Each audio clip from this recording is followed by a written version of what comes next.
arriver qu'un saint soit faible, qu'un saint se retrouve dans des conditions où il tombe et qu'il pêche. Cela ne fait pas de lui un pécheur. Il est un saint. Il suffit juste qu'il rentre à lui-même et qu'il dise: je rentre chez mon père. Il rentre chez son père. Il y a un ami qui l'attend. Il y a un anneau qui l'attend.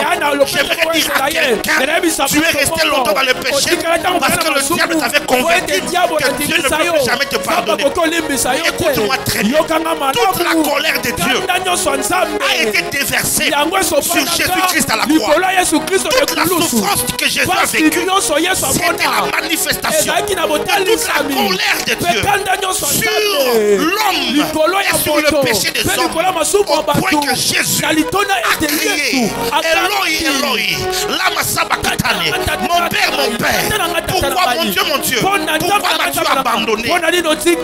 Jésus a pleuré parce que le salaire du péché, c'est la mort. C'est pas la mort physique.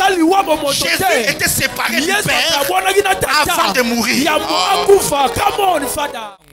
Nous allons prendre nos textes de la parole de Dieu d'hier et on va partir de là et aller encore plus loin par la grâce de Dieu. Éphésiens chapitre 4 verset 8 à 15. Éphésiens chapitre 4 verset 8 à 15. 2 Pierre 3 17 à 18. 1 Thessaloniciens 4 verset 1. 1 Timothée 4 verset 15. Ecclésiaste 10 verset 16. Et enfin Hébreux chapitre 5 à partir du verset 13. On va lire pour tous ceux qui sont prêts. Allons-y, on va commencer.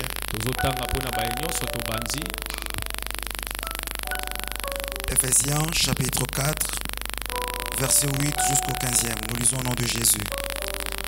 C'est pourquoi il le dit: étant monté en haut, il a amené de captifs, il les a fait de dons aux hommes. Or, que signifie il est monté, sinon qu'il est aussi descendu dans les régions inférieures de la terre? Celui qui est descendu, c'est le même qui est monté au-dessus de tous les cieux, afin de remplir toutes choses.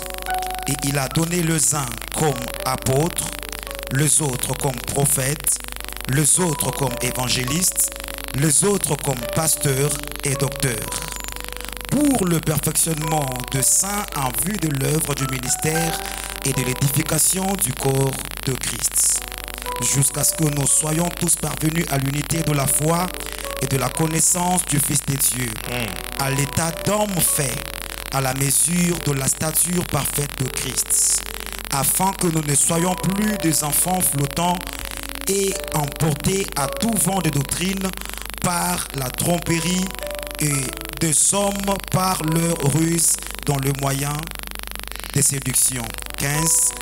Mais que professant la vérité dans la charité,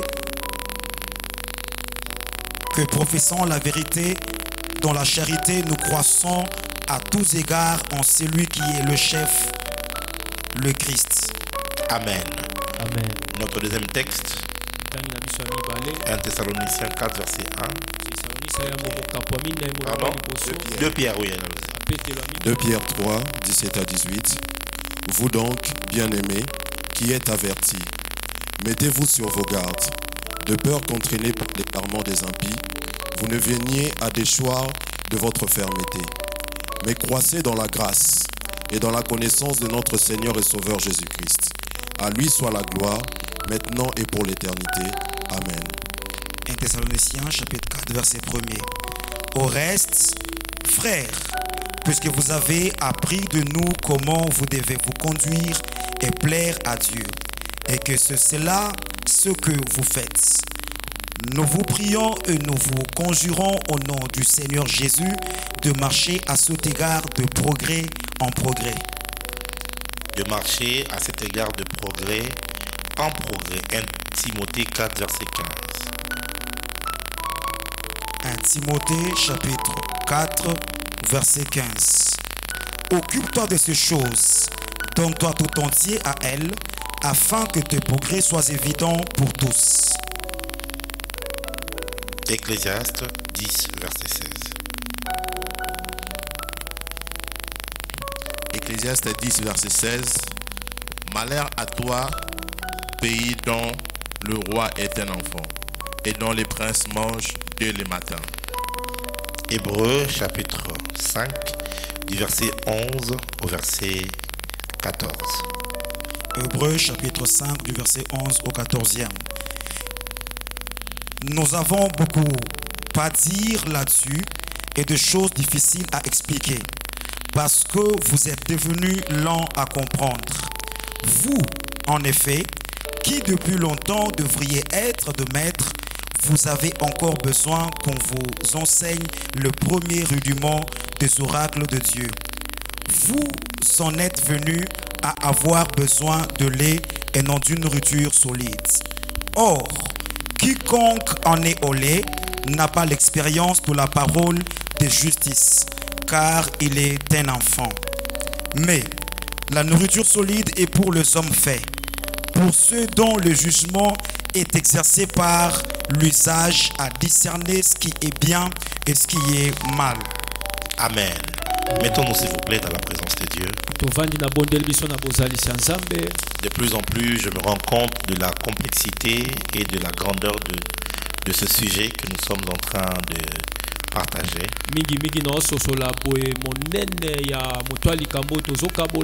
De combien il est vaste et profond.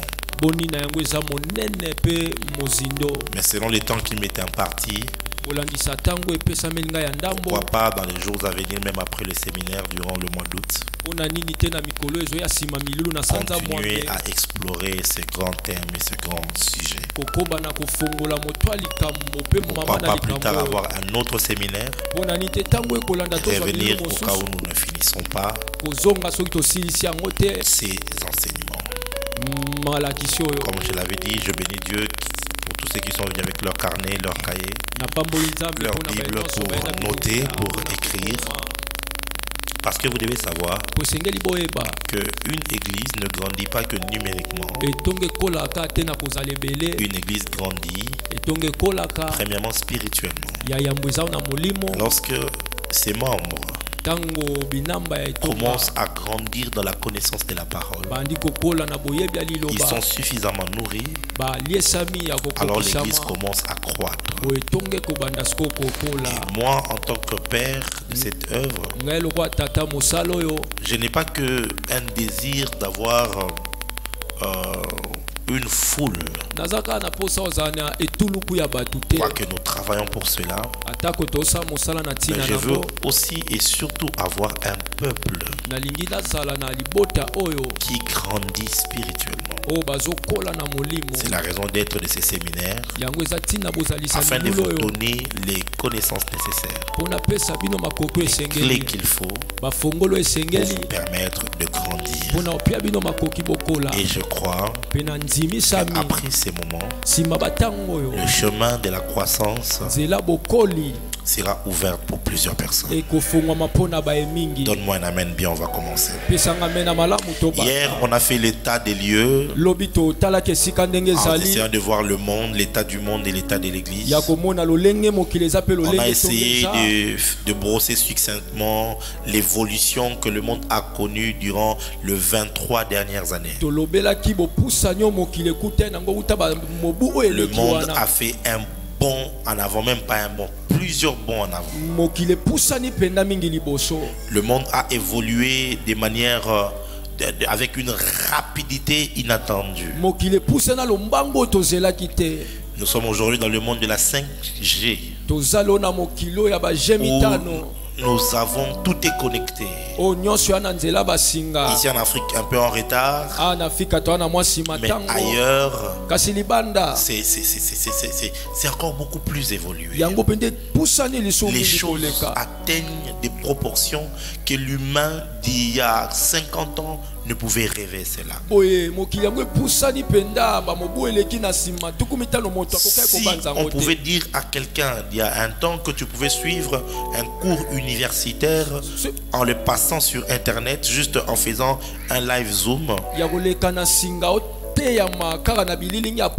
les gens ne l'auraient pas cru. Mais aujourd'hui, nous sommes en train de suivre des cours universitaires avec quelques personnes de l'église ici. Une université du Canada, on suit les cours au travers le Zoom. Nous voyons le professeur nous voit, il pose des questions, nous répondons.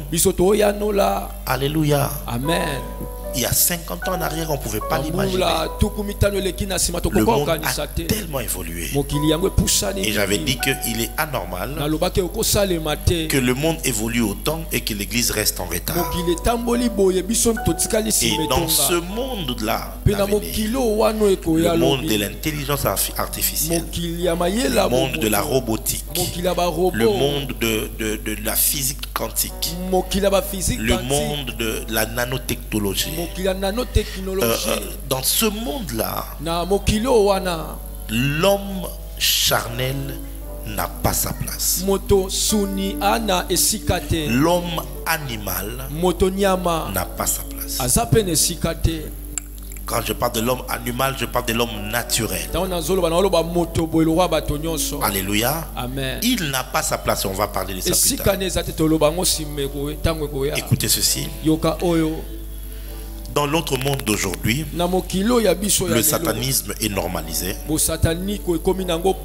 L'occultisme est institutionnalisé. Il faut donc l'apparition d'un autre type de chrétien qui va survivre à ce monde-là.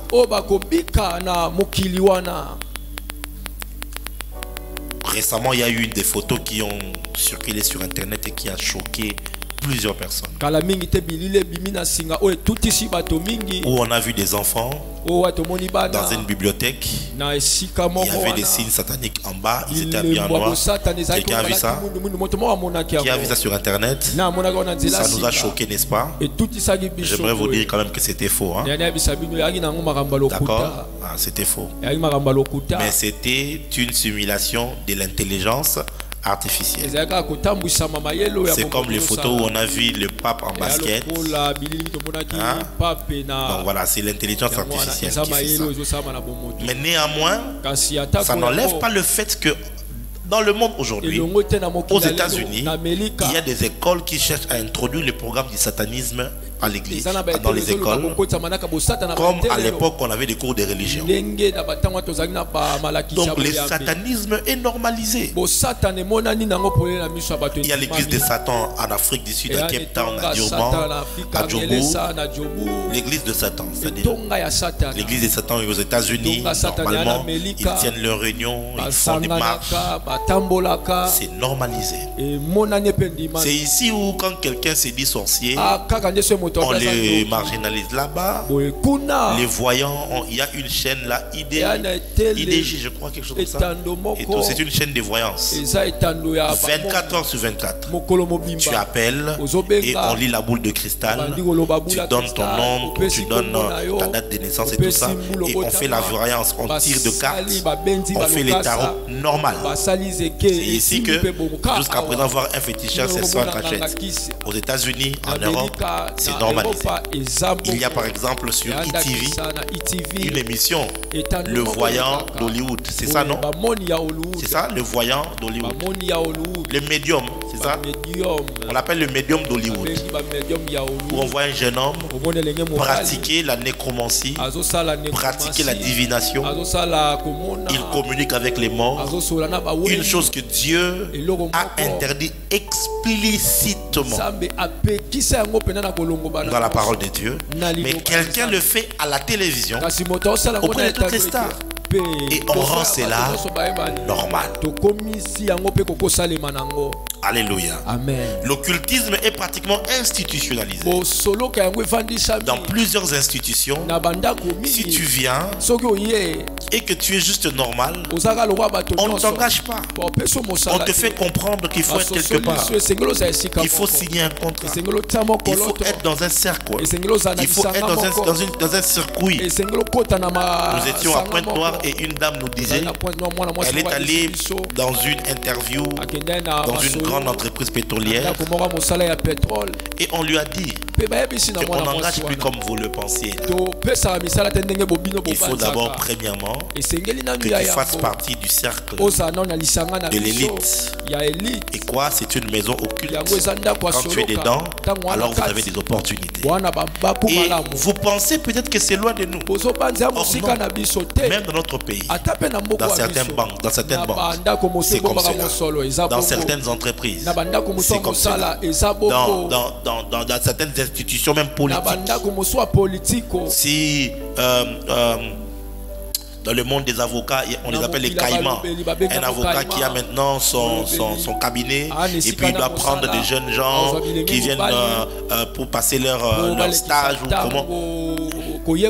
Et ils te font comprendre que si tu veux avoir des avantages, il faut être de la même obédience que ton caïman. S'il est dans la franc-maçonnerie, toi tu dois être dedans. S'il est dans telle autre loge, tu dois être dedans. Et c'est de plus en plus, mes bien-aimés, un homme d'une certaine obédience spirituelle est entré à la présidence et il a commencé à engager tous ses petits. La tendance c'était quoi maintenant? Si tu veux entrer là-bas, il faut aussi passer par-ci. Et tu vas voir des jeunes gens, tu es brillant, tu es intelligent, tu as les capacités, tout ce qu'il faut intellectuellement, mais on ne te fait pas entrer. Tu fais les tests, ton nom ne sort pas. Tu te poses la question, pourquoi mon nom n'est pas sorti? Le problème, c'est que tu n'es que normal. Tu n'es qu'un chrétien charnel. Et ils ne peuvent pas t'admettre. C'est pourquoi j'ai dit qu'il faut donc l'apparition d'un autre type de chrétien qui va survivre à ce monde. Et ce type d'homme se nomme l'homme spirituel. Amen. Seul l'homme spirituel sera en mesure de survivre à ce monde qui est totalement satanisé. Dans ce monde corrompu où le mal est en train de prendre de grandes proportions, seul l'homme spirituel avec grand H et grand S sera en mesure de survivre à ce monde. Pourquoi? Parce que cet homme spirituel sera en mesure de fonctionner avec des lois qui ne seront pas humaines, mais des lois qui seront divines. Ils seront en mesure de passer dans des boulevards et des couloirs par lesquels les humains ne passent pas. Le seul choix qui nous reste, c'est de devenir des hommes et des femmes tellement spirituels. Je suis en train de dire à quelqu'un, le seul choix qui te reste pour survivre à ce monde ici, je l'avais dit hier, soit tu prends la marque de la bête, tu fais allégeance à Satan, tu commences à les suivre jusqu'à ce que l'enfer vous réunisse. Vous, l'enfer ne vous sépare pas, la sœur. Ou alors tu te dis, je vais suivre la voie spirituelle. Je vais suivre le Seigneur Jésus-Christ. Je veux me développer. Je veux grandir. Comment s'en sortir dans un monde où la compétence à elle seule ne suffit plus?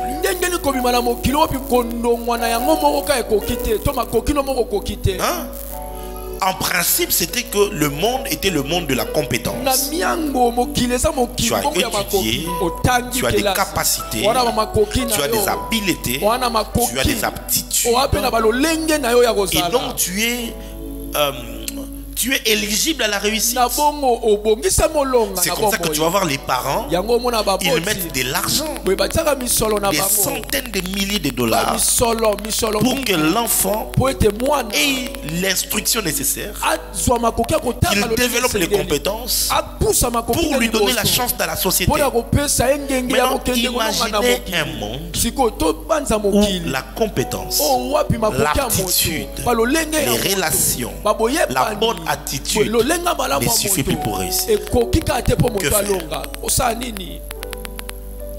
Alors la seule chose à faire, c'est de monter spirituellement. J'ai dit la seule chose à faire, c'est de monter spirituellement. Devenir une femme tellement spirituelle, un homme tellement spirituel, au point que face à l'intelligence artificielle, tu te retrouves à avoir des réponses que l'intelligence artificielle n'a pas. Tu te retrouves dans une dimension de performance que la nanotechnologie ne sait pas donner.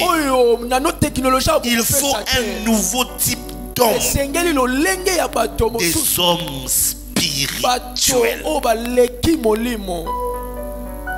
Alléluia. Amen. Alléluia. Amen.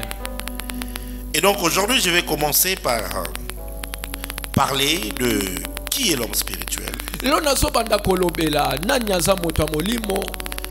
et de quoi est fait l'esprit. Est-ce que tu es prêt pour cela? Est-ce que tu es prêt pour cela? Ton amen est très très très très souffrant. On va lire 1 Corinthiens chapitre 2.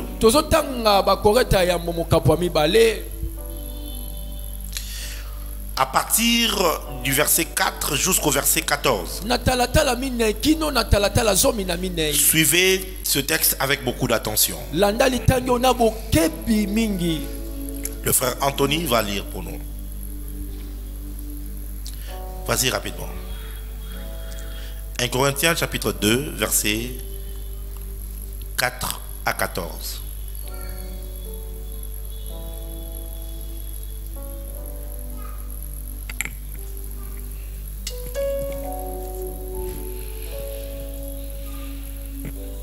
En Corinthiens chapitre 2, versets 4 à 14. Et ma parole et ma prédication ne reposaient pas sur les discours persuasifs de la sagesse, mais sur une démonstration d'esprit et de puissance, afin que votre foi fût fondée, non sur la sagesse des hommes, mais sur la puissance de Dieu. Jusqu'à 14. Jusqu'à 14. Cependant, c'est une sagesse que nous prêchons parmi les parfaits. Sagesse qui n'est pas de ce siècle, ni de chefs de ce siècle, qui vont être anéantis. Nous prêchons la sagesse de Dieu, mystérieuse et cachée. Mystérieuse et cachée. Que Dieu, avant les siècles, avait destinée pour notre gloire. Sagesse qu'aucun des chefs de ce siècle n'a connue, car s'ils l'eussent connue, ils n'auraient pas crucifié le Seigneur de gloire. Mais comme il est écrit, ce sont des choses que l'œil n'a point vues, que l'oreille n'a point entendues, et qui ne sont point montées au cœur de l'homme, des choses que Dieu a préparées pour ceux qui l'aiment. Dieu les a révélées. Dieu nous les a révélées par l'Esprit. Car l'Esprit sonde tout, même les profondeurs de Dieu. Lequel des hommes, en effet, connaît les choses de l'homme, si ce n'est l'Esprit de l'homme qui est en lui? De même, personne ne connaît les choses de Dieu, si ce n'est l'Esprit de Dieu. Or nous n'avons pas reçu l'Esprit du monde, mais l'Esprit qui vient de Dieu, afin que nous connaissions les choses que Dieu nous a données par sa grâce. Et nous en parlons, non avec des discours qui enseignent la sagesse humaine, mais avec ceux qui enseignent l'Esprit, employant un langage spirituel pour les choses spirituelles. Mais l'homme animal ne reçoit pas les choses de l'Esprit de Dieu, car elles sont une folie pour lui, et il ne peut le connaître parce que c'est spirituellement qu'on en juge. Amen. Amen. Mais l'homme animal,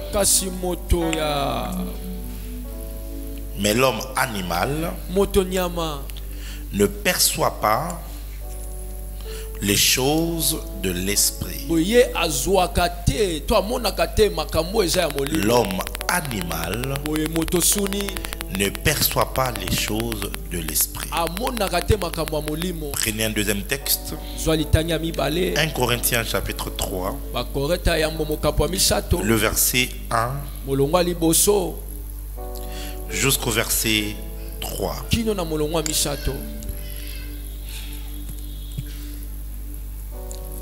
Pour moi, frère, ce n'est pas comme à des hommes spirituels que je puis vous parler, mais comme à des hommes charnels, comme à des enfants en Christ. Je vous ai donné du lait, non de la nourriture solide, car vous ne pouviez pas la supporter, et vous ne le pouvez même pas à présent, parce que vous êtes encore charnels. En effet, puisqu'il y a parmi vous de la jalousie et des disputes, n'êtes-vous pas charnels et ne marchez-vous pas selon l'homme? Quand l'un dit, moi je suis de Paul, et un autre, moi je suis d'Apollos, n'êtes-vous pas des hommes? C'est bon. Prenons un troisième texte. Dans 1 Corinthiens toujours, chapitre 2. Le verset 15 cette fois-ci. L'homme spirituel, au contraire, juge de tout, et il n'est lui-même jugé par personne. Amen. Amen. Merci beaucoup. D'ici, vous allez voir qu'il y a 3 types d'hommes dans ces 3 versets que la Bible nous présente de manière claire. Le premier type d'homme, c'est celui que la Bible appelle l'homme animal. Qui est l'homme animal? C'est simplement tout homme qui ne connaît pas le Seigneur Jésus. Tout homme qui n'a pas reçu l'évangile. Cette personne-là est un homme animal. Quand on était encore enfant, dans les choses de la foi, ceux qui enseignaient la Bible nous disaient que l'homme animal, il n'a que son corps et son âme qui fonctionnent, et son esprit est mort. Son esprit ne fonctionne pas. Jusqu'à ce que l'on commence à grandir et que l'on se rende compte que c'est une vérité mal comprise. L'homme animal n'est pas composé du corps et de l'âme seulement, non. Parce que pour que être humain soit être humain, il faut qu'il soit esprit, âme et corps. Et ceci va peut-être bousculer la théologie connue, la théologie populaire. Mais ici, vous n'êtes pas dans une école théologie populaire. Vous êtes dans une école spirituelle.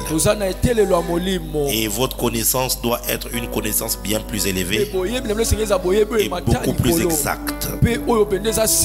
Alors, je commence par là afin que vous puissiez avoir une meilleure compréhension de ce que l'on appelle un homme spirituel. Ou encore plutôt un homme animal. Écoutez ceci. Tout est parti d'une mauvaise compréhension du concept de la mort. Pour nous, les humains, la mort, c'est une cessation de toute vie. La vie s'arrête et c'est cela qu'on appelle la mort. Voyez un peu, pour l'homme généralement, c'est comme ça qu'il perçoit la mort. Or, la vérité est que la mort n'est pas la cessation d'une vie. La mort, c'est la vie dans une autre dimension. Alléluia. Amen. C'est Jésus qui nous le montre, qui nous le prouve. L'histoire de l'homme riche et du pauvre Lazare. Eux deux vivaient dans notre monde. Eux deux ont connu ce que nous appelons la mort. Mais Jésus nous a montré que de l'autre côté du voile, dans une autre dimension, l'un comme l'autre ont continué à vivre.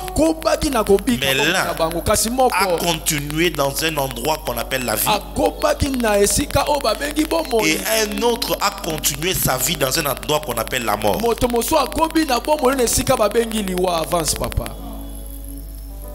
Est-ce que ceux qui ont suivi l'école de fondement sont là? Vous avez une meilleure compréhension de cela parce que j'ai eu à enseigner cela. La mort, ce n'est pas la mort. Donc même quand Dieu disait à Adam que vous mourrez, ils sont morts spirituellement.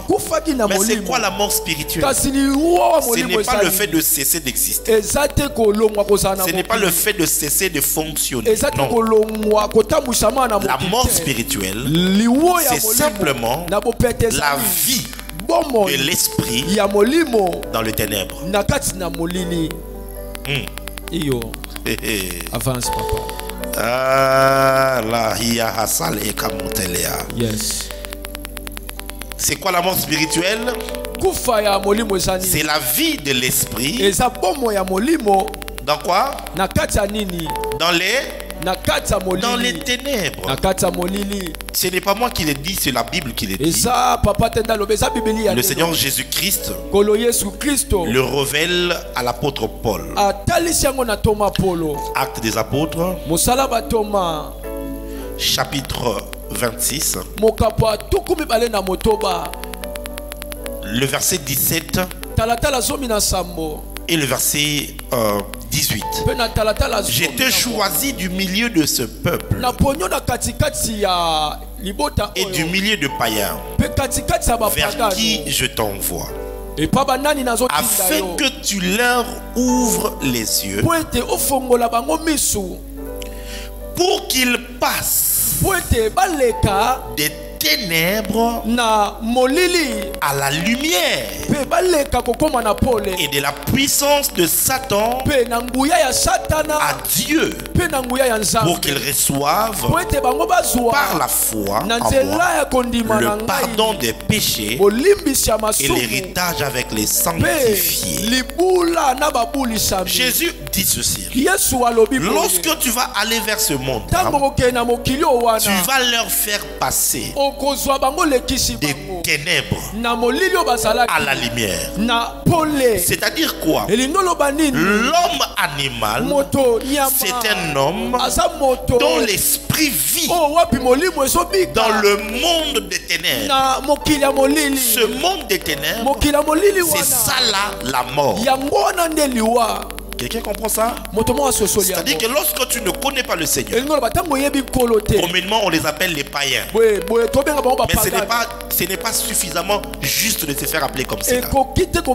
Parce que pour le juif, c'est nous qui sommes des païens. Ça veut dire que tous les non-juifs sont des païens au regard des juifs.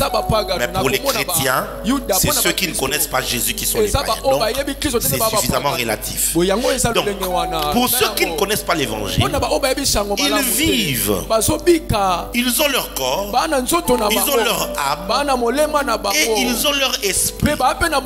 Mais leur esprit vit dans un monde qui est un monde des ténèbres qu'on appelle la mort. Qu'est-ce qui se passe là-bas? Dans ce monde-là, ils sont séparés de Dieu, complètement séparés de Dieu. Il faut écrire ça. Le monde de la mort, ou encore la mort spirituelle, le monde des ténèbres, c'est quoi? Vous êtes séparés de Dieu. Il n'y a donc aucune communion avec Dieu. La seule relation qu'il y a entre Dieu et cette personne, c'est que Dieu est leur créateur. Dieu les a créés. Ainsi, la Bible dit que tous ceux qui respirent louent l'Éternel. Ils peuvent donc louer Dieu, mais ils ne peuvent jamais adorer Dieu. Parce que la Bible dit que le Père cherche les vrais adorateurs. C'est-à-dire que l'adoration est une affaire de famille. Il faut être fils pour adorer le Père. Si tu n'es pas fils, tu ne peux pas adorer le Père. Mais si tu respires, tu peux louer ton Créateur. Alléluia. Donc la seule relation qu'ils ont, c'est une relation de créateur à créature. Mais ils ne sont pas en communion avec Dieu. Deuxièmement, ils sont sous la puissance de Satan. C'est-à-dire sous l'influence de Satan. Leurs désirs, leurs pulsions, leurs inspirations les viennent en partant du monde du diable. Donc quand lui il sent qu'il doit faire du bien à quelqu'un, ce n'est pas Dieu qui l'a inspiré, mais c'est la puissance de Satan qui le pousse à poser un acte. Je ne sais pas si vous arrivez à comprendre cela. Donc quand nous parlons de la mort spirituelle, ce n'est pas qu'ils n'ont pas d'esprit, non. Ils ont des esprits séparés de Dieu, mais qui vivent sous la puissance de Satan, dans une dimension des ténèbres, dans un langage un peu plus qui n'est pas biblique. On appelle cela la dimension noire. La Bible dit que la terre était informe et vide. Les ténèbres couvraient la surface de l'abîme. Il y avait les ténèbres dans une localisation quelque part. Et Jésus dit ceci, que je bâtirai mon église et les portes de séjour des morts ne prévaudront point contre elle. C'est-à-dire qu'il y a une hiérarchie, un gouvernement satanique qui siège et qu'on appelle les portes de séjour des morts. Parce que leur monde s'appelle la mort. Alléluia. Amen. Ça s'appelle comment? Donc la mort, quand vous pensez de la mort, ne réfléchissez pas en termes comme des humains. Quelqu'un est tamponné dans un accident, il cesse de vivre. Non, c'est le corps qui a cessé de vivre. Mais l'âme et l'esprit continuent à vivre dans une autre dimension. Maintenant, la mort, comme la vie, n'est que fonction de la dimension dans laquelle tu vis. Quelqu'un est avec moi. Si tu vis dans la lumière, alors tu es dans la vie. Et si tu vis dans les ténèbres, quoique vivant, tu vis dans la mort. Est-ce que c'est compliqué? Est-ce que c'est compliqué?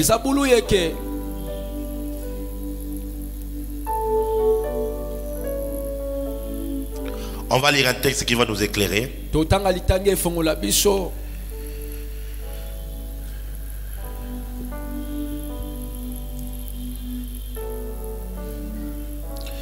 Thank you, Holy Spirit.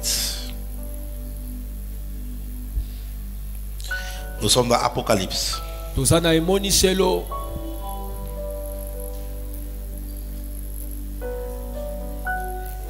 Apocalypse chapitre 20. Le verset 13 et 14.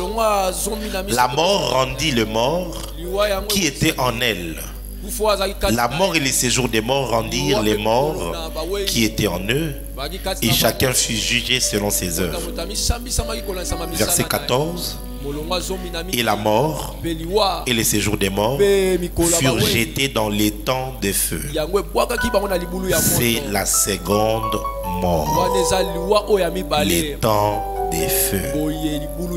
Quiconque ne fut pas trouvé écrit dans les livres de vie fut jeté dans les temps des feux. Vous voyez ici, la Bible nous présente les temps des feux comme une seconde mort. Mais cependant, Satan, le démon, les hommes qui n'ont pas le nom dans les livres, la mort, les séjours des morts, tous sont jetés dans les temps du feu. Ça dit qu'ils vont vivre là-bas. Mais le fait qu'ils seront dans cette dimension, on appelle cet endroit-là la seconde mort. La première mort, c'est laquelle? La première mort, ce n'est pas la mort physique. Parce que Satan n'est jamais mort. Les démons ne sont pas morts. Quand est-ce que Satan était mort? Lorsqu'il fut précipité et qu'il a quitté la dimension de la lumière. Quand il a quitté la dimension de la lumière, Satan était mort à partir de cette année. Il continue à exister, mais il ne vit plus dans la lumière. Quand est-ce que les hommes meurent pour la première fois? C'est lorsqu'ils meurent sans Christ. Ils n'ont pas connu la lumière de Christ. Quelqu'un est avec moi. Quand tu n'as pas connu la lumière qui est Christ et que le corps cesse de vivre, même quand le corps n'a pas cessé de vivre, tu vis dans le monde des hommes, mais en réalité tu es mort spirituellement. Quelqu'un est avec moi. Est-ce que quelqu'un est avec moi? Ephésiens chapitre 2. Oh la lele hengi ya manganja kumai. Yes. Sumelia plone manzango mekeve talesa. Yes. Ephésiens chapitre 2 verset 3. Nous tous aussi, nous étions de leur nombre et nous vivions autrefois selon les convoitises de la chair, accomplissant la volonté de la chair et de nos pensées. Et nous étions par nature les enfants de la colère comme les autres. Mais Dieu, qui est riche en miséricorde, à cause du grand amour dont il nous a aimés. Si tu as la Bible, lis avec moi le verset 5. Nous qui étions morts par nos offenses, nous a rendu la vie avec Christ.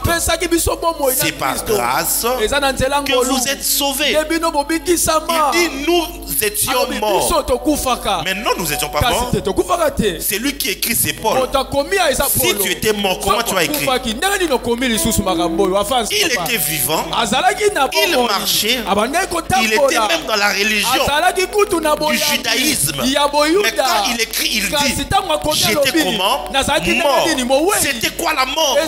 C'était la dimension des ténèbres. C'est la raison qui fait que le jour où il rencontre Jésus, dans Acte 9, les ténèbres qui ont été en lui se sont manifestées et ses yeux ne pouvaient plus faire quoi? Voir. Yes. Il croyait voir tout ce temps dans sa vie. Il croyait voir. Cependant, il ne voyait pas. Je vais vous expliquer cela tout à l'heure. Parce qu'il était mort. Alléluia. C'est la raison pour laquelle tu vas le voir professeur d'université. Tu vas le voir homme d'affaires qui a beaucoup d'argent. Et il te dit, mais à quoi ça sert? Vous allez passer votre temps. Ça ne sert à pas de prier. Vos pasteurs escrocs comme ça, ils vous prennent tout votre temps. Vous n'avez pas besoin de tout ça là. Et il se croit intelligent. En fait, cette réflexion, il l'attire depuis la dimension noire dans les ténèbres. Parce que souvenez-vous, pour tous les disciples, je vous ai déjà enseigné que les ténèbres est une forme de lumière. Alléluia. Amen. C'est la lumière de celui qui était autrefois l'astre brillant. Sa lumière est maintenant appelée ténèbres. C'est une lumière pervertie. C'est avec ça qu'il conduit les hommes. C'est comme ça que il a établi les universités, les écoles. Quand vous allez là-bas, vous êtes nourris, mais vous êtes conditionnés pour marcher sous la puissance des Satan. Ça, c'est quel homme? Pardon? Homme animal. Quelqu'un a compris ça? C'est la raison, par exemple, ce qui faisait que lorsque tu n'avais pas encore Christ, tu pouvais vraiment être là comme ça, tu planifies. Comment tu vas dépenser l'argent le week-end? Tu vas aller prendre cette petite là. Tu vas l'acheter des nouveaux habits. Et puis tu vas l'amener en boîte la nuit. Vous allez faire la fiesta en boîte. Tu vas pouvoir péter quelques bouteilles de champagne. Et puis après, tu vas aller prendre l'hôtel là, ça s'appelle comment? Hein? Là, tu vas aller prendre l'hôtel MP. Chambre MP. Soukou. Tu fais le plan. Et puis tu sais quoi? Quand tu avais exécuté ton plan à la perfection et que tu aurais abattu cette fille-là, comme on fait passer un animal dans l'abattoir, tu es content, tu es fier, tu appelles tes amis pour dire je l'ai mangé. Bon, toi tu n'étais pas païen, hein? Toi tu es né chrétien. Ceux qui étaient des païens comme moi autrefois, dites amen que je vous entende. Amen. Les autres ils sont des saints et ils vivent au ciel. Ils n'ont jamais. Nous on avait un endroit on appelait ça bunker. Si tu passes par là tu peux pas survivre. C'est impossible. Et pour une fille, elle s'est dit j'ai besoin de soutirer $1000 de cet homme ici. Alors le seul moyen, papi, mon boutchou, mon bébé, mon yaya et tout, on va se voir et tout, tendresse, beaucoup d'amour, beaucoup d'affection. Et puis elle se donne. Elle ment même que, bref, c'est pour les mariés. Et tout ça. Et puis l'homme là s'est dit, en tout cas à la fin, il donne $1000. Quand la fille sort là-bas, elle appelle ses copines. Ma copine. Tu sais quoi? Tu es fier. Pourquoi tu es si fier? Parce que ton esprit a reçu une inspiration. Il l'a passé à ton âme. Ton âme a passé au corps. L'exécution a été parfaite. Et tu es content de faire le mal.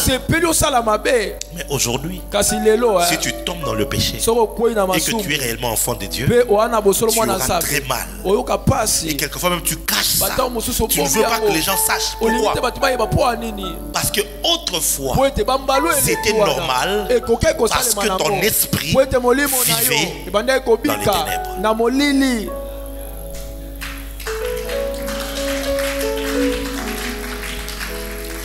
Quelqu'un a compris ça? Et donc si jusqu'à ce jour tu as le plaisir à faire le mal, tu es encore dans les ténèbres.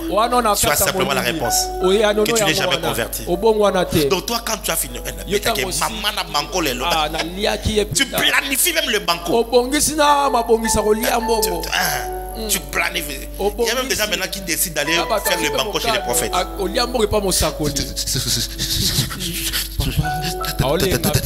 Je me sens pas bien. Et malheureusement pour toi, je ne suis pas le genre de gens qu'on peut rouler facilement. Tu viens comme ça, je vais te dire ok, mets-toi, je vais te pousser. On va chasser la main. Out! Et comme ça, on te sort l'argent, on te donne, tu sors quand tu arrives au coin. Je vais mettre les crédits. Il faut tu es content. Ça veut dire que tu es dans les ténèbres. Quelqu'un est avec moi. Et le malheur, c'est que beaucoup de ceux qui fréquentent les assemblées sont encore dans les ténèbres. Parce que pour sortir des ténèbres, il faut rencontrer la lumière. Et c'est quoi la lumière? Au commencement était la parole. La parole était avec Dieu. La parole était Dieu. Elle était au commencement avec Dieu. Toutes choses ont été faites par elle. Et rien de ce qui a été créé n'a été créé sans elle. En elle, la parole était la vie, et la vie était la lumière des hommes. Pour passer du ténèbre à la vie, il faut rencontrer la parole. La parole faite chair. Quand elle est annoncée, il s'appelle Jésus. Quand le message de Jésus-Christ est annoncé dans la vérité, quand l'évangile est annoncé dans la vérité, alors la vie est une lumière. Cette lumière est capable de jaillir dans ton esprit. Première chose, ton état est révélé. Que Dieu bénisse ceux qui sont en train d'écrire. La première des choses quand tu rencontres la lumière de l'évangile, ton état est révélé. Tu te rends compte que je suis séparé de Dieu. Je suis un pécheur. Deuxièmement, tu ressens le besoin d'un puissant sauveur, de rencontrer celui qui sauve. C'est comme ça que dans Actes chapitre 2, les hommes ont dit: oh frère, que devons-nous maintenant faire? Et troisièmement, tu vas confesser le Seigneur Jésus dans ta bouche. Tu vas confesser qu'il était mort, enseveli et ressuscité. Tu vas prendre la décision de mettre ta foi en lui. Alors, tu reçois le don du salut. C'est alors que tu passes des ténèbres à la lumière. Est-ce que je parle à quelqu'un? Est-ce que je parle à quelqu'un? La question que je te pose: as-tu déjà rencontré l'évangile? As-tu déjà rencontré Jésus sur ton chemin? Es-tu réellement passé des ténèbres à la lumière? Ou tu joues le jeu religieux? Tu viens à l'église, tu comprends comment les choses se passent, tu t'adaptes à ça, tu copies même le parler en langue. Mais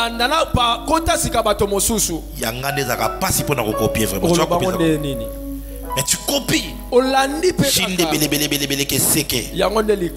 Tu copies ça. Il y a même des églises où on te fait lire ça dans les tableaux. Roko shoko roko shokoro. Shokoro shokoro babia.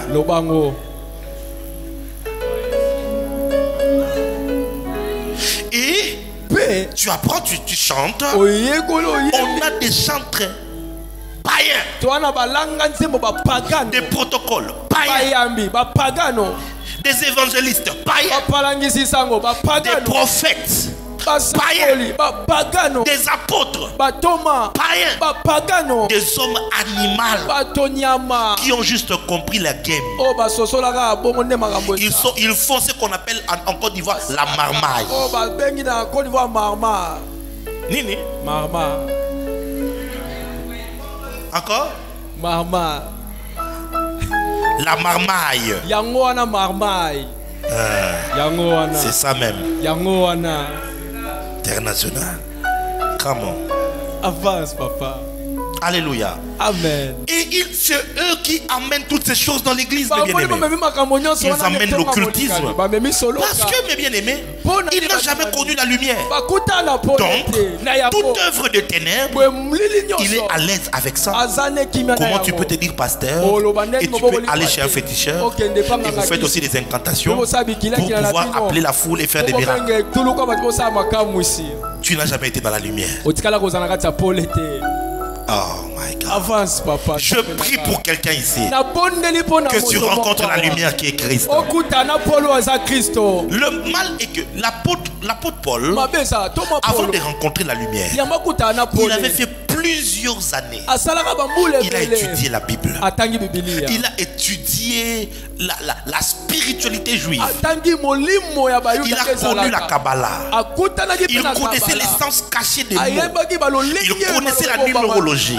Il connaissait tout ce qu'il y avait à connaître sur le judaïsme, et il était un pharisien, c'est-à-dire la crème de juifs, des hommes les plus rigides.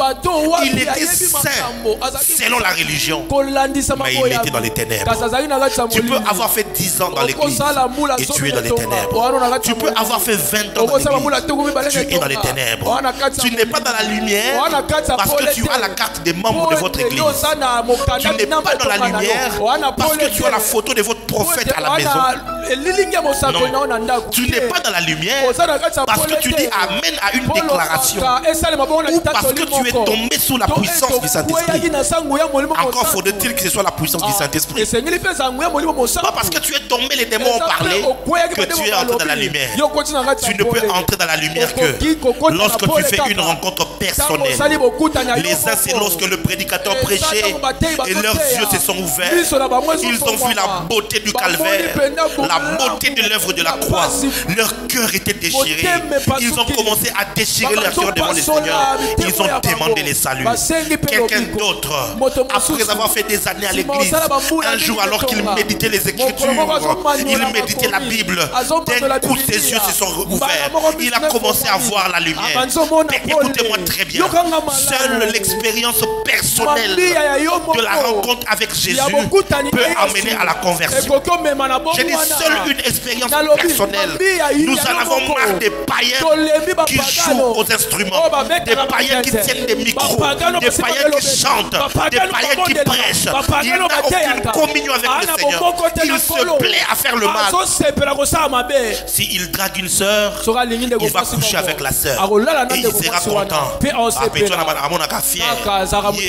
C'est moi qui l'ai déviergé. D'ailleurs moi, c'est moi qui ai fait ceci pour elle. Il est fier de commettre le mal. Tu es dans les ténèbres. Crois-moi, Jésus-Christ est en train de revenir et ta place ne sera pas au ciel. Ce n'est pas parce que tu dis que tu es sauvé que tu l'es réellement. Il faut que tu sois passé des ténèbres à la lumière. Homme, animal. Vous voyez un peu, on en parle, les gens en parlent, mais est-ce qu'on connaît réellement l'étendue de ce que c'est? Homme, animal. Maintenant, un jour dans une campagne d'évangélisation, dans une église, dans un culte comme celui-ci, tu écoutes la bonne nouvelle, ton cœur est touché, tu acceptes de te soumettre à l'évangile de Jésus-Christ, de croire en cette bonne nouvelle, tu deviens donc enfant de Dieu. Mais quand tu deviens enfant de Dieu, lisons ça, Jean chapitre 1, verset 12. Il est écrit, verset 11, elle est venue chez les siens et les siens ne l'ont point reçu. Mais à tous ceux qui l'ont reçu, la parole, à ceux qui croient en son nom, la parole maintenant a un nom. C'est le nom Jésus-Christ. Quand tu crois en ce nom-là, elle leur a donné le pouvoir de devenir enfants de Dieu, lesquels sont nés. Alléluia. Amen. Maintenant, le problème c'est quoi avec l'église? Nous comprenons les choses spirituelles avec le standard humain. Chez les humains, la naissance, bébé, alors on pense aussi, tu vois, c'est l'enfant. Écoutez, je vais dire une parenthèse. En principe, un enfant comme Noam, le 6 octobre 2023, il n'aura pas une année. En principe, il devrait avoir une année et 11 mois. Il n'aura pas, pardon, 2 ans. Il devrait avoir 2 ans et 11 mois. Pourquoi? Parce qu'il n'a pas commencé à exister lorsqu'il est né le 6 octobre 2021, il a commencé à exister le jour où l'ovule de sa mère a été fécondé. L'enfant a commencé à exister. C'est comme ça que l'avortement est un péché. Tu tues quelqu'un. Parce que dès l'instant où le sperme a fécondé la femme, l'enfant commence à exister. Et durant 9 mois, l'enfant avait une relation avec sa mère. Je l'ai expérimenté avec mon épouse. Il y a une interaction. Maman peut sentir quand l'enfant est content ou pas. L'enfant dort, oh le il dort, oh, il bouge, il joue, il me tape les pieds. Tu dis que cet enfant ne vit pas. Il vit, mais dans une autre dimension, dans les ténèbres. Il ne voit pas la lumière. Avance, papa. Il ne voit pas la lumière. Et il vit. Pendant 9 mois, il vit. Je faisais souvent des démonstrations avec sa femme, avec ma femme. Et je lui disais, je vais te montrer que je suis un esprit. Je vais commander l'enfant. Et on est là comme ça. Tu te souviens encore? Il dit, petit, ça va, tu vas bien? Allez, donne un coup à ta maman. Ah, je me sens pas bien. Calme-toi. Ne fais pas du mal à ta mère, ok? Calme-toi. Une, deux, calme. La femme, j'ai interagissé avec l'enfant alors qu'il était dans les ventres. Vous vous souvenez encore il y a quelques semaines ici, j'ai parlé à un bébé, n'est-ce pas? 7 mois et quelques jours. J'ai mis l'oreille. Toi tu n'as pas entendu, mais j'ai entendu. L'enfant m'a dit, voilà il y a ça. Parce qu'il est vivant, mais dans une autre dimension. 9 mois après, il quitte de cette dimension-là et il entre dans votre dimension. C'est comme ça qu'on fête son anniversaire. On ne fête pas l'anniversaire de sa vie, mais plutôt de son entrée dans notre dimension. On se souvient du jour de sa mort juste parce qu'il est sorti de notre dimension et il est entré dans une autre dimension. C'est quoi la vie d'un être humain? C'est le voyage d'un esprit depuis les hautes sphères qui entre dans le ventre d'une femme, qui sort dans le monde des hommes et qui va rentrer dans le monde spirituel après. C'est un voyage. Le voyage de l'esprit, le passage d'un esprit sur la terre. Quelqu'un est avec moi. Quelqu'un comprend les choses spirituelles un peu. Quelqu'un comprend un peu? Balance ta main droite que je te vois. Maintenant, lorsque tu reçois l'évangile et que tu nais, tu ne nais pas homme spirituel, mais tu nais comme homme charnel.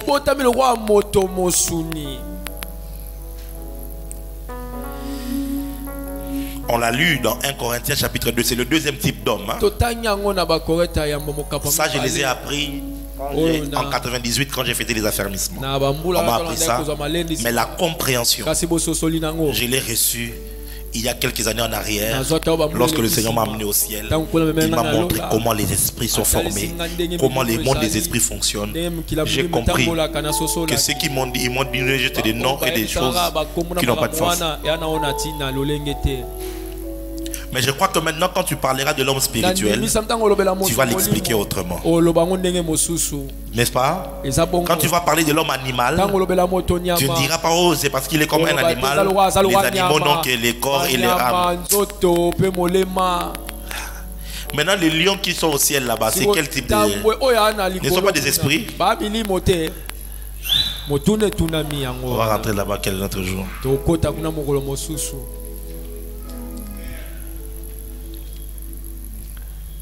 Quelqu'un est avec moi. Est-ce que quelqu'un est avec moi? Est-ce que quelqu'un est avec moi?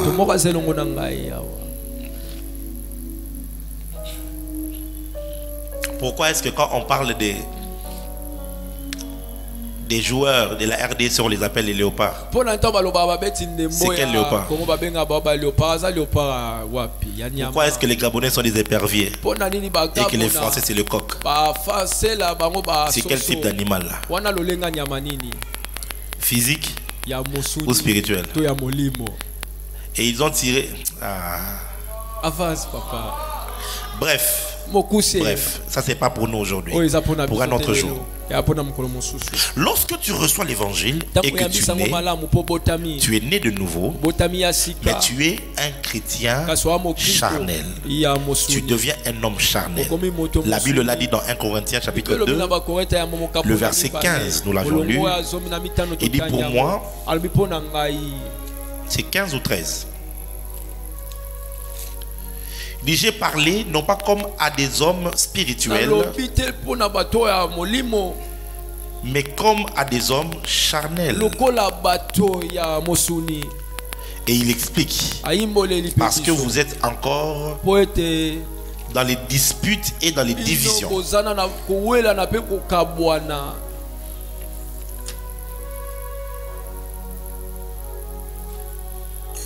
Non, c'était dans 1 Corinthiens chapitre 3.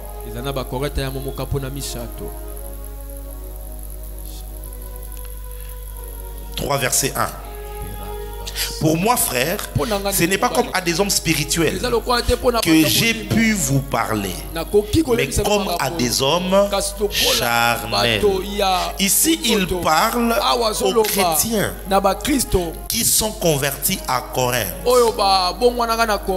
Mais il dit que ce langage que je tiens ici, c'est un langage que j'écris aux hommes qui ne sont pas spirituels, mais à des hommes qui sont charnels. Ceux qui sont sans Christ ne sont pas charnels. Ils sont morts spirituellement. Ils vivent dans les ténèbres. Ils sont sous la puissance des Satan. Mais maintenant, lorsque quelqu'un s'est converti, pourquoi il est charnel? C'est parce qu'il est bébé spirituel. Parce qu'il est enfant. Alléluia. Amen. Elle leur a donné le pouvoir de devenir non pas fils de Dieu, mais de devenir comment? Enfant de Dieu. Or, si tu es enfant, tu es bébé, qu'est-ce qui va se passer? Ton esprit n'est pas suffisamment fort pour pouvoir diriger, pour pouvoir conduire. C'est comme ça que le Saint-Esprit donne aux enfants les dons spirituels pour les suppléer, pour les aider. Avance, papa. Parce qu'ils sont des enfants. N'est-ce pas que c'est dans 1 Corinthiens ici que l'apôtre Paul parle des dons spirituels? Pourquoi? Il parle à des enfants.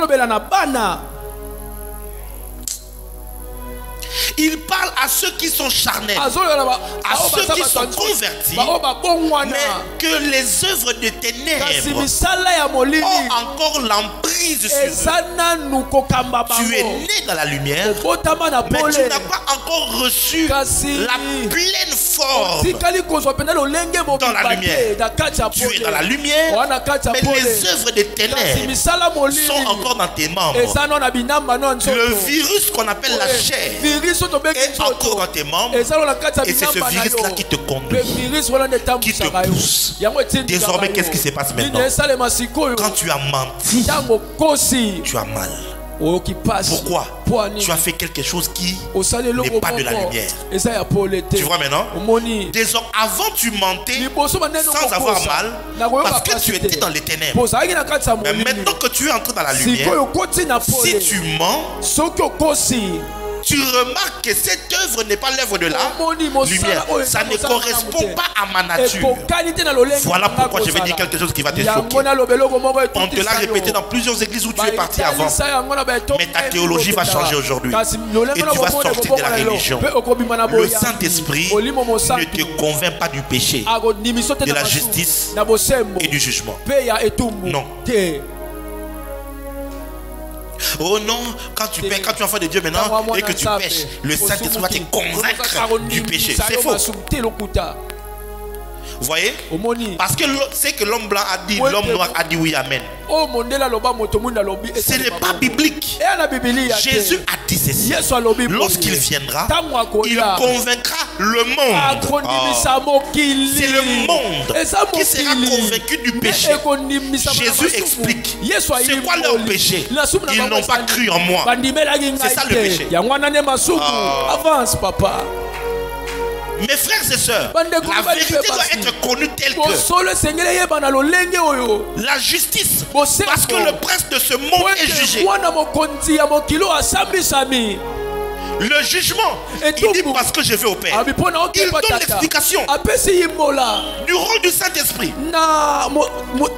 Mais aux croyants, le Saint-Esprit témoigne à leur esprit qu'ils sont fils de Dieu. C'est-à-dire quoi? J'ai une femme qui me tente. Elle est extrêmement belle. Ma chair est attirée. Je sens que je veux aller. Le Saint-Esprit dans mon esprit, il me dit, tu es enfant de Dieu. L'impudicité n'est pas de ta nature. Comment? L'impudicité n'est pas de ta nature. Toi, tu es enfant de Dieu. Il peut arriver que je ne l'ai pas écouté. Je suis tombé. Maintenant, le diable vient avec la culpabilité. Il me dit, tu es sale. Dieu ne va plus jamais te pardonner. Il ne va pas écouter ta prière. Le Saint-Esprit vient. Il rend témoignage à ton esprit. Tu es enfant de Dieu. Jésus-Christ est entré vers le Père. Il a présenté son sang dans les saints des saints une fois pour toutes. Tu as reçu le pardon. Rien ne va annuler cela. Qui ne séparera de l'amour de Rokamon? Qui va condamner? Qui va accuser les élus? Christ est mort pour eux. Le Saint-Esprit va témoigner dans ton esprit. Donc le rôle du Saint-Esprit en toi est différent du rôle du Saint-Esprit dans le monde. Au monde, il les convainc du péché. Mais en toi, il témoigne en toi que tu es enfant de Dieu. Pourquoi est-ce que beaucoup de croyants n'arrivent pas à vivre dans la sanctification? C'est parce qu'ils ne reçoivent pas le témoignage du Saint-Esprit dans leur esprit que tu es enfant de Dieu. Tu ne peux pas voler. Tu es enfant de Dieu. Le vol n'est pas ta nature. Tu es l'enfant de la lumière. Tu dois produire les œuvres de la lumière. Les œuvres de la lumière. Quelles sont les œuvres de la lumière? C'est l'amour, c'est la justice, c'est la tempérance. C'est l'Esprit de Dieu. Il t'entraîne dans la lumière. Dis-moi, avance, prophète. Avance, prophète. Est-ce que je parle à quelqu'un? Est-ce que je parle à quelqu'un? C'est la raison qui fait que les croyants sont dans le péché. Parce qu'on leur a dit que le Saint-Esprit te convainc du péché. C'est lui qui te parle du péché tout le temps. C'est le diable en toi. Oui, parce que lui, il veut te convaincre que tu es de la nature pécheresse. Est-ce que tu peux dire avance, prophète? Je vais te dire quelque chose. Tu vas entendre ces langages parmi plusieurs croyants. Non, parmi plusieurs chrétiens. Parce qu'ils sont des chrétiens. Voilà. Oh non, nous sommes tous des pécheurs. Hein? Nous sommes tous des pécheurs. Seigneur, aie pitié de moi, pauvre pécheur. Moi, je suis un pécheur. Parce que le diable a réussi à les convaincre qu'ils sont pécheurs. Pourquoi? Parce qu'ils sont dans le monde. Écoute-moi très bien. Lorsque tu es en Christ, tu n'es plus pécheur. Tu es un saint. Oh, tu es un saint. Si tu as reçu l'évangile, tu es un saint. Tu n'es plus dans les ténèbres. Le péché n'est plus ta nature. Tu n'es plus un pécheur. Le pécheur, il pêche naturellement. Le pécheur, il pêche naturellement. Je n'ai pas besoin qu'on me rappelle que je respire. Je respire naturellement. Je n'ai pas besoin de décider que maintenant je vais respirer. Quand la respiration devient quelque chose qui doit être notifié, c'est-à-dire qu'il y a une maladie. Tu es malade. C'est comme ça qu'on doit vérifier ta respiration. Mais quand tu es en bonne santé, tu respires naturellement. De même aussi, quelqu'un qui est pécheur, il pêche naturellement. Mais lorsque tu deviens enfant de Dieu, tu n'es plus un pécheur. Tu es saint. Dieu te donne une robe blanche. Le péché maintenant devient une tache. Une tache qui salue ton habit. Et comme une salité qui tache ton habit. Quand tu taches ton habit, tu remarques ça. Tu dis ça, ce n'est pas ma nature. Je ne suis pas un fou pour avoir un habit sale. J'ai dit Seigneur, pardonne-moi. J'ai menti aujourd'hui à ma mère. J'appelle maman. J'ai dit maman, pardonne-moi. Tu vois la réponse que je t'avais donnée là, c'était un mensonge. Je ne veux plus mentir parce que je suis enfant de Dieu. Dieu que tu as demandé pardon, l'habit est lavé. Tu es blanc. Oh my God. Tu es saint. Tape la main de ton voisin, dis-lui tu es un saint. Demande-lui c'est quoi ton nom. Donne-lui ton nom s'il te plaît. Alors retape-lui la main, dis-lui Saint Manassé, Sainte Ursule. La religion nous a dit que pour être saint, il faut mourir et on va te béatifier. Et maintenant, on va t'élever dans les rangs des saints si seulement tu meurs. Va lire Éphésiens, chapitre 1, verset 1. Éphésiens, chapitre 1, verset 1. Paul, non, je veux que quelqu'un d'autre lise pour que vous ne dites pas où les prophètes ont inventé. Yes.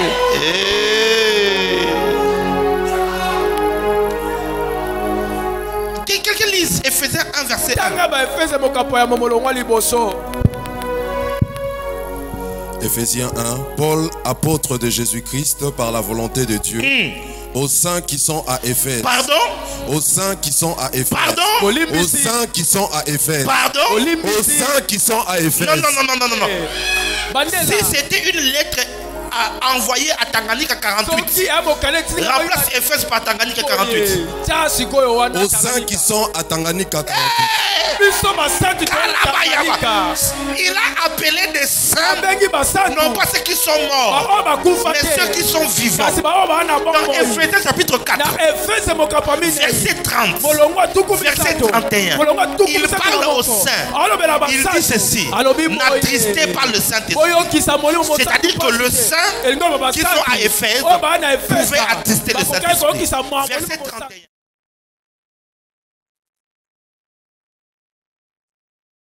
Colère, toute clameur, toute calomnie, toute espèce de méchanceté disparaissent parmi vous. C'est-à-dire que les saints qui sont à Éphèse, il y avait encore un peu de calomnie, un peu de colère, un peu d'animosité. Ce n'est pas parce que j'ai un peu de problème de caractère que je ne suis pas un saint. Je suis un saint. Mais le péché n'est plus une nature intérieure. C'est devenu juste un trébuchement extérieur. C'est une tâche. Lorsque je remarque ça, je demande quoi? Pardon. La Bible dit ceci: approchez-vous avec assurance devant le trône de grâce pour obtenir miséricorde. Comment tu peux obtenir miséricorde? Non. Comment tu peux t'approcher du trône de grâce avec assurance? Parce que tu es de la lumière. Parce que, oh mon Dieu, c'est ça ta vie. Tu es l'enfant de la grâce. Si je pêche, je pars chez papa, je ne demande pas miséricorde, j'obtiens miséricorde.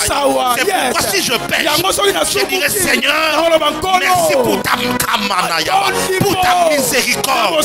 J'obtiens miséricorde avec assurance que le diable ne te trompe plus, que le diable ne te manipule plus, de faire quoi que Dieu ne peut plus t'écouter parce que tu avais couché avec un homme. que Dieu ne va plus t'écouter parce que tu avais volé l'argent. Si seulement Jésus-Christ est dans ton cœur et que tu as déjà demandé pardon pour cela, sache que tu es pardonné. JLC, écoute-moi bien. Enfant du monde, écoutez-moi. Si tu as demandé pardon, tu es pardonné et ton péché est effacé complètement. Dieu ne s'en souvient plus.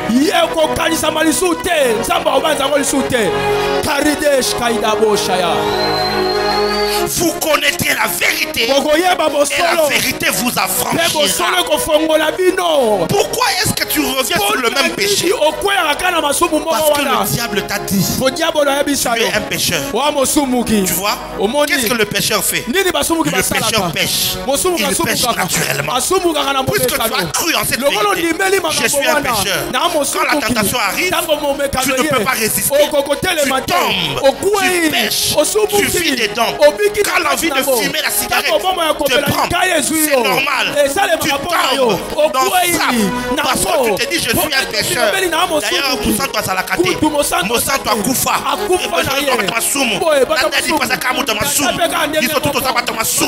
nous sommes des pécheurs. Le diable a introduit cette fausseté pour faire croire et faire accepter la vie de péché dans l'église. Mais voici la vérité. Tu n'es plus un pécheur. Tu es un saint. Et maintenant, toutes ces choses que tu faisais avant, ce sont des œuvres des ténèbres qui sont collées à ta chair, qui sont collées dans ton corps. Maintenant, le travail du perfectionnement des saints, c'est ce travail de t'annoncer la vérité, de t'annoncer la parole, de te faire prendre conscience et de te faire grandir.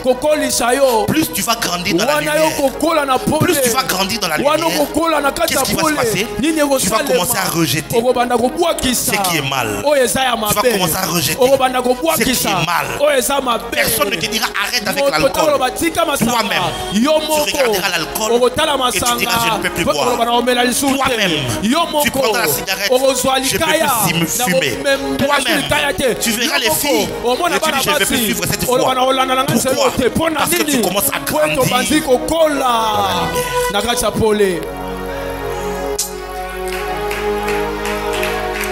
Est-ce que je parle à quelqu'un? Dis-moi, avance prophète. Avance prophète. Je ne parle pas lingala pour être quinois. Non. Mais bien aimé, quand tu vas à Brazzaville, tu vas te rendre compte que toi tu es vraiment quinois. Et même si tu te caches comment, il suffit que tu ouvres ta bouche. Ou même si tu n'ouvres pas ta bouche, on te regarde seulement. Celle-là, c'est une quinoise. Talaba aspect, talaba jantance, talaba fossile, talaba naniboy, talaba kabelo. On sait que c'est une quinoise. Si tu ouvres ta bouche, tu réussis à bien te cacher, tu commences à parler. Le Brazzaville te regardera. Il a c'est un quinois. Pourquoi? Parce que là-bas, on ne dit pas Nayaki. Ils disent Nayakaki. Et là-bas, ils disent pas Macadam. Et ils disent Goudron. J'étais là, on sort vers les macadam, ils ne comprenaient pas. Macadam. Et un quinois, non, on dit Goudron. J'ai dit j'étais là, je prêche 97. Il me regarde, il dit, il ne comprend pas l'interprète. Là-bas, on dit 97. Tu vois? Ils sont venus de Chikapa, des Mujima et des Kana. Ils sont nos frères congolais. Ils conduisent les motos. Même s'ils font comment, quand on les entend, on comprend. Ils ne sont pas quinois. Amouta.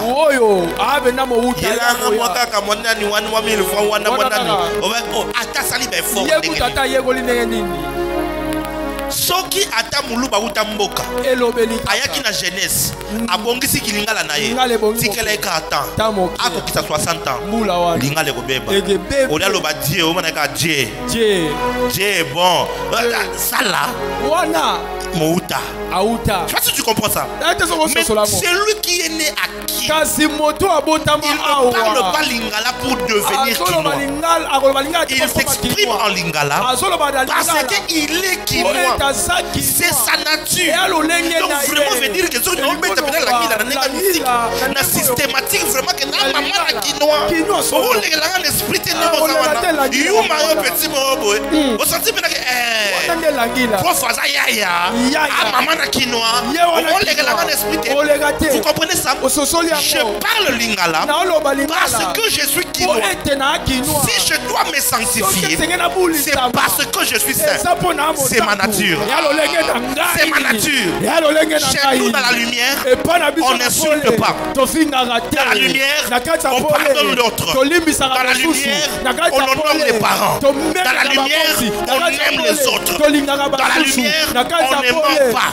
Alors, je vis de cette manière-là parce que c'est ma nature. S'il arrive que, vous savez, quand j'étais à Brazza, à force à Pointe-Noire, j'ai fait plusieurs jours là-bas. C'est la première fois de faire autant de jours à Pointe-Noire ou à Brazza. Je me suis rendu compte que j'ai commencé à parler lingala comme ça moi ma terme à Brazzaville comme Kota. Oh il y a kaki na nani boye. Soko yena moi nani moi J moi boye. Comment pour les mettre à l'aise. Quand kana kati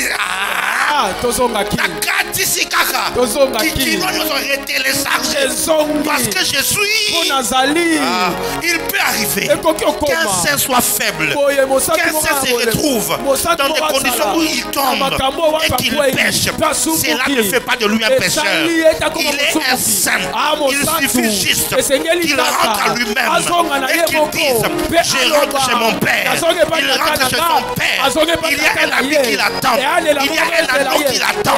J'aimerais dire à quelqu'un, tu es resté longtemps dans le péché parce que le diable t'avait convaincu que Dieu ne peut jamais te pardonner. Écoute-moi très bien. Toute la colère de Dieu a été déversée sur Jésus-Christ à la croix. Toute la souffrance que Jésus a vécue, c'était la manifestation de toute la colère de Dieu sur l'homme et sur le péché des hommes, au point que Jésus a crié Eloi, Eloi, lama sabachthani, mon père, pourquoi mon Dieu, pourquoi m'as-tu abandonné? Jésus a pleuré parce que le salaire du péché, c'est la mort. C'est pas la mort physique.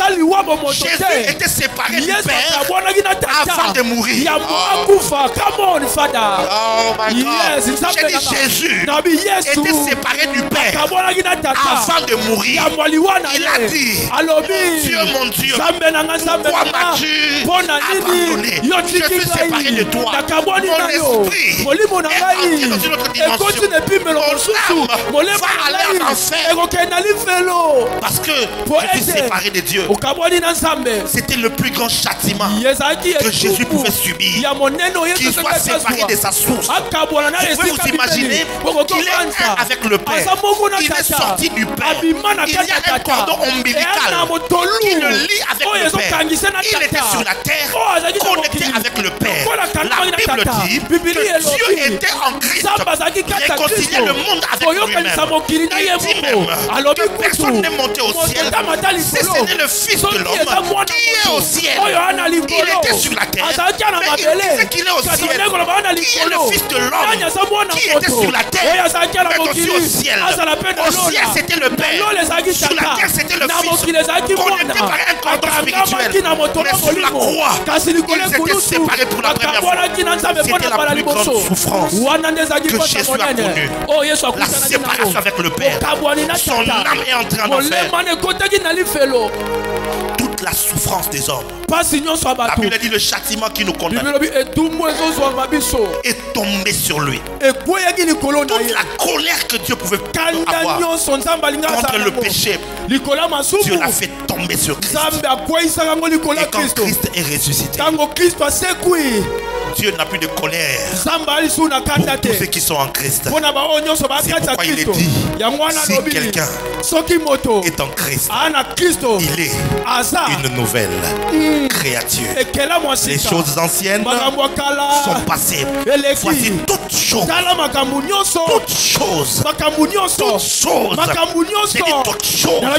Compteurs à zéro sont devenus nouvelles. Ne rappelle plus à Dieu les péchés que tu as commis lorsque tu étais dans le monde. Ne rappelle plus à Dieu les péchés que tu as commis lorsque tu ne connaissais pas encore le Seigneur. Car toutes choses sont devenues nouvelles. Maintenant, tout ce que je viens de te dire, je viens de te parler de l'homme charnel. Ce n'est pas l'homme spirituel. Parce que l'homme charnel, il vit encore avec les rudiments du monde. Il lutte encore avec ça. Tu vois, tant que cela n'est pas clair, c'est comme ça que beaucoup n'arrivent pas à venir à l'église, à suivre les formations spirituelles. Parce qu'ils ne trouvent pas la nécessité de grandir. Mais regarde bien, la plupart d'entre vous ici, vous luttez avec des péchés. Et quelquefois ça arrive à vous vaincre. Et beaucoup de chrétiens sont devenus hypocrites parce qu'ils ont peur de confesser le péché. On va encore dire que j'ai fait. On va encore dire que je suis tombé. On va encore dire que j'avais menti. On va encore dire alors je vis avec ça. Et le diable te frappe, te moleste, il te fait souffrir. J'aime cette histoire. Un enfant vivait avec son cousin à la maison. Un jour, il avait fait une bêtise à l'école et on l'avait puni. Et ça demandait à ce que ses parents puissent être convoqués. C'était quelque chose de très grave. Alors son cousin qui était dans la même école que lui, à la maison, il commençait à lui faire des menaces et des chantages. À chaque fois qu'il avait fait quelque chose, quand il y avait à manger, donne-moi ta nourriture. Quand on donnait l'argent pour aller à l'école, le cousin prenait tout. L'enfant commençait à maigrir parce qu'il mangeait presque plus bien. À l'école, il ne mangeait plus. Quand on lui posait la question, es-tu malade? Il disait non. Il devenait tout triste. Son cousin lui prenait tout. Les devoirs à la maison, il donnait à son frère pour qu'il faisait. Pour le cousin. Le petit déjeuner, le goûter, ce qu'on amène à l'école. Les cousins prenaient ça vraiment. Un jour l'enfant s'est dit, si je continue comme ça, je risque de mourir. Son papa l'a appelé. Il dit, mon fils, je suis ton père. Qu'est-ce qui te dérange? Pourquoi tu maigris comme ça? Alors, cet enfant a regardé son père et il lui a raconté l'histoire. J'avais été battu à l'école. Il y avait une convocation. Il fallait que tu te présentes. Il dit, mais où est le problème? Et non, c'est que le cousin, comme il était présent, depuis lors pour ne pas m'accuser, il prend mes goûters, il me fait faire ses devoirs. Il prend l'argent que tu me donnes pour l'école pour ne pas rapporter cela à la maison. Quand ça va faire au moins 2 semaines, je n'entre pas à l'école. Ah, juste ça. Dit demain, je vais venir devant toi. Il dit merci papa. Demain matin, ils se sont lavés, on leur a donné le goûter et l'argent pour l'école. En cours de route, le cousin se lève et puis il dit à son frère, donne-moi l'argent. Le frère le regarde. Il dit, je ne vais pas te donner. Donne-moi l'argent. Donne-moi le goûter. Je vais prendre, je ne te donne rien. Et tu as oublié? Je vais aller t'accuser chez papa. Et si tu vas aller accuser, je vais t'accuser. Quand ils arrivent à l'école, ils trouvent le papa qui était là. Il vient aller dire, papa. Il dit, oui, je sais. C'est pourquoi je suis venu. On a déjà parlé. Aïe, aïe, aïe, aïe. J'aimerais dire à quelqu'un, le diable te fait déranger. Il te prend ta paix. Il vient te déranger à tout moment. Il te pousse dans le péché parce qu'il croit que ton père ne va pas te pardonner si tu lui demandes pardon. C'est comme ça qu'il te met dans la culpabilité. Si tu fermes les yeux, les images pornographiques viennent dans ta tête et tu arrêtes de prier. Tu dis, ah, je ne peux pas prier. Dieu ne va pas m'agréer. Il te tourmente comme ça parce qu'il te fait croire que ton père ne va pas te pardonner. Mais si tu prends le courage, tu lèves juste tes mains, tu dis, Père, au nom de Jésus, je me répands pour tous mes péchés. Le Père te regarde et il te dira, tu es déjà pardonné en Christ, ta mort. Et une fois pardonné, quand il viendra encore pour t'intimider, tu le regarderas, tu diras, au salelote, je ne vais plus t'obéir, je ne vais plus te suivre. Pourquoi? Parce que moi et Dieu, on a déjà réparé. Tu es pardonné. Tu es sanctifié. J'ai dit tu es sanctifié. Tu es pardonné. Ce soir le Saint-Esprit veut qu'en sortant d'ici, que tu aies l'assurance que tu es réellement en relation avec Dieu. Dieu est ton Père. Satan ne fera rien contre cela. Yes. Prenons ce dernier texte.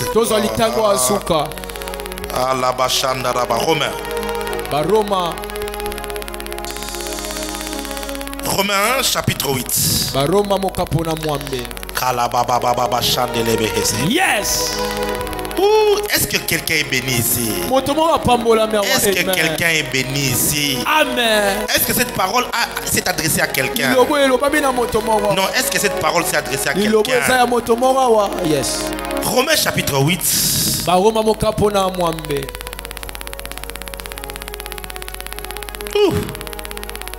Le verset 31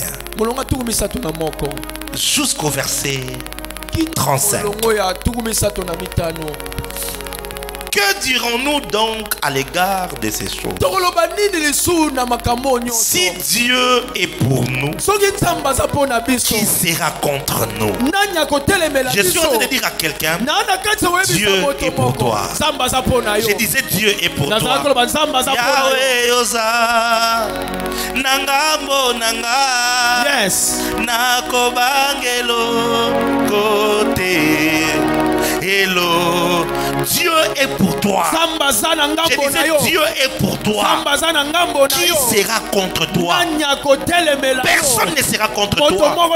Si le diable essaie, Dieu lui dira, je suis pour lui. Verset 32. Lui qui n'a point épargné son propre fils, mais qui l'a livré pour nous tous, comment ne nous donnera-t-il pas aussi toutes choses avec lui? 33. Qui accusera les élus de Dieu? C'est Dieu qui justifie. Qui les condamnera?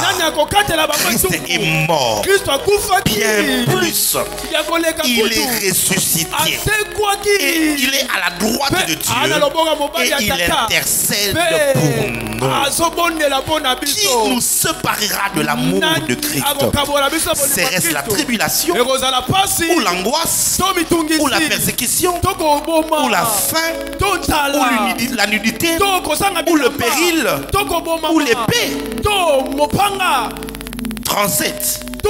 Dans toutes ces choses, mais dans toutes ces choses, nous sommes plus que vainqueurs par celui qui nous a aimés. Car j'ai l'assurance que ni la mort, ni la vie, ni les anges, ni la domination, ni les choses présentes, ni les choses à venir, ni les puissances, ni la hauteur, ni la profondeur, ni aucune autre créature ne pourra nous séparer de l'amour de Dieu manifesté en Jésus-Christ notre Seigneur. Yes. Lève-toi et acclame le Seigneur.